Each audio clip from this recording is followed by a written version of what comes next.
Franz Wagner is the best player on the Orlando Magic, and if your first instinct was, but Paolo plays for Orlando, trust me, I get it. Paolo is incredible. He's the future face of the franchise. He's the late-game engine. And he's already shown he can deliver when the floor shrinks in the playoffs. But none of that changes the fact that Franz Wagner is still the Magic's most complete, most reliable, and most impactful player right now. And honestly, he has been that guy for years. People have just been too busy looking in other directions to notice. This isn't about recency bias. This isn't because Paolo is injured. This is about who Franz actually is, one of the most underrated, underappreciated, and overlooked players in the entire NBA. Season after season, he adds something new to his game. Season after season, Orlando looks like a completely different team the moment he steps on the court. And season after season, the only people who seem to consistently recognize that are Magic fans, German fans, and a handful of people who watch basketball for what it actually is, not for highlight chasing or empty narratives. And that's the wildest part. Because somehow, out of all the plays he's made this year, the only Franz Wagner clip that went viral was him joking around with his brother. Meanwhile, the Magic are sitting at 13-8, holding a 7-2 record without Paolo. And the steady force behind those wins has been the exact same steady force they've had since the moment Franz arrived.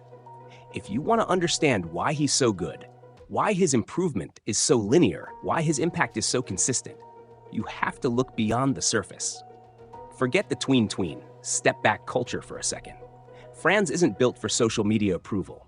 He's built for winning basketball. Just look at him in transition. He takes the rebound, pushes the pace himself, slows down at the perfect moment, goes between the legs, absorbs contact from Dunn, a strong defender, and then spins off him like he's been doing it for 15 years. At 6'10" and 230 pounds, a guy his size should not be able to handle the ball with that kind of rhythm and balance. And the finishing? That's where he separates himself from almost every young wing in the league. Against big defenders, he uses his craft, changing angles, shifting speeds, contorting his body midair. Against smaller defenders, he simply puts them in the weight room. He doesn't shy away from physicality, he embraces it. Take the play against Kel Johnson. Franz absorbs the first bump, stays calm, adjusts midair, and converts a layup while barely facing the rim. That's not normal. That's elite body control, elite craft, elite poise. And this is where Franz becomes a nightmare to guard. There are almost no guards strong enough to contain him in the paint, and almost no bigs quick enough to stay in front of him on the perimeter. Add in the fact that he's finishing with either hand, from nearly any angle, and he's getting to the line at a career-high rate, and you start to understand why he's so consistently effective. Driving is his bread and butter, and he does it better, smarter, and more efficiently than almost anyone his age in the NBA. What truly separates Franz Wagner from so many young stars in the league isn't just the scoring, though averaging around 25 a night with strong efficiency is already elite. It's the fact that you can rely on him to get those points without ever hijacking the offense and without ever forcing his way into the spotlight. He just plays winning basketball. Look at the recent win over Chicago. For most of the fourth quarter, Franz didn't demand the ball. He didn't chase hero moments. He simply played within the flow. But with the game hanging in the balance and just over a minute left, when Orlando desperately needed someone to take control, he stepped forward and delivered the biggest bucket of the night. That's Franz in a nutshell. Calm all game, lethal when it matters. But scoring isn't what makes him special. What makes Franz Wagner truly rare is that he's a legitimate two-way force. In an era where most high-usage scorers treat defense like optional homework, Franz is the opposite. The same physical tools that make him such an elite finisher, the size, the balance, the body control, show up defensively every single night. At 6'10", he moves like a guard, absorbs contact like a forward, and covers ground like a center. That combination allows him to switch across 3, sometimes 4 positions, stunt and rotate, blow up drives, and contest shots at the rim. Look at the play against Denny Avdija. In transition, Denny tries to catch him off balance with a low dribble and a quick gather, but Franz reads it instantly and sends the shot right back. Or watch him on the possession where he starts on Schmidt, Miscommunication, scramble, late rotation, and he still manages to recover and block Mikal Bridges at the rim. That's elite defensive timing and feel. People talk about Orlando's defense like it's some system-driven miracle. They've ranked second, third, and now top 10 again over the past 3 seasons. The usual names come up. Jonathan Isaac, when healthy. Suggs' on-ball pressure. Wendell Carter Jr.'s stability. All true. But the constant, the one guy who has been on the floor, available, productive, and impactful every season, is Franz Wagner. His impact metrics have backed that up since the day he entered the league. Consistently, year after year, Orlando performs better with him on the floor than off it. Ironically, this season is the first time those numbers dip, but even that comes with more context than people realize. And we'll get to that. But let me make something clear before people start twisting the point. No, nothing I've said is a lie. The only lie is the one the NBA world keeps telling itself about Franz Wagner. Yes, this season's on-off metrics look different. Yes, the sample size is barely 20 games. And yes, some people will try to use that tiny window to pretend Franz isn't who he's been for 4 straight years. But I'll make you a promise. By the end of the season, those numbers will snap right back to the reality we already know. The Magic will once again look like a completely different, more functional, more organized team whenever Franz is on the floor. Because that's what has happened every single year he's been in the league.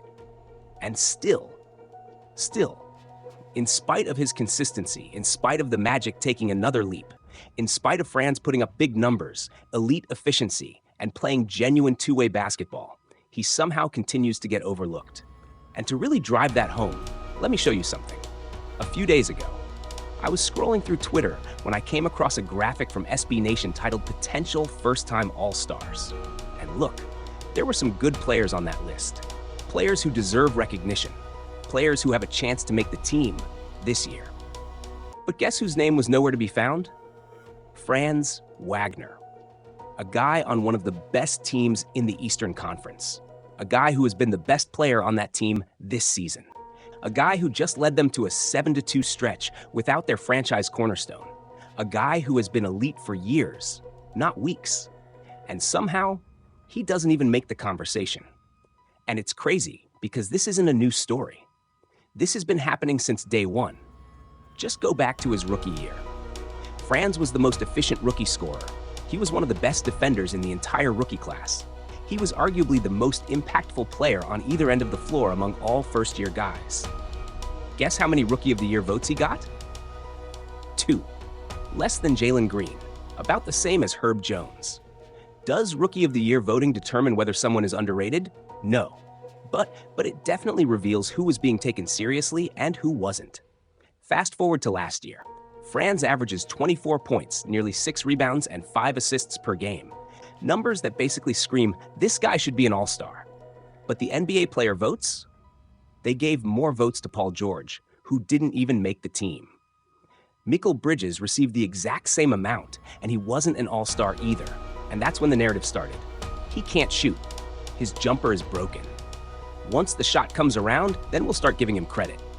All right, fair. So this season, Franz improved the shot. He was hitting around 34% from deep on more than 4 attempts per game, a massive jump considering what people said about him. And what did we hear? Silence. Nothing. Crickets. And now that he's had a small slump and the percentage dips, suddenly people are loud again. That's the Franz Wagner experience. Do something great, ignored. Fix the thing people criticize, ignored. Have one stretch where something dips, suddenly it's the only thing anyone talks about. But here's where I step in. Because the reality is simple. Franz Wagner is an all-star. Franz Wagner is a legitimate star. And the Orlando Magic are a significantly better basketball team because of him. He is the connective tissue of the roster. He is the stabilizer. He is the most versatile offensive player they have. He is one of the most underrated wing defenders in the league. And he is the only player on that team who can adapt to any lineup, any scheme, any matchup, any situation, and still give you elite production. Franz Wagner doesn't need hype. He doesn't need empty narratives. He doesn't need social media highlights. He just plays winning basketball. And it's about time the league starts treating him like the player he already is.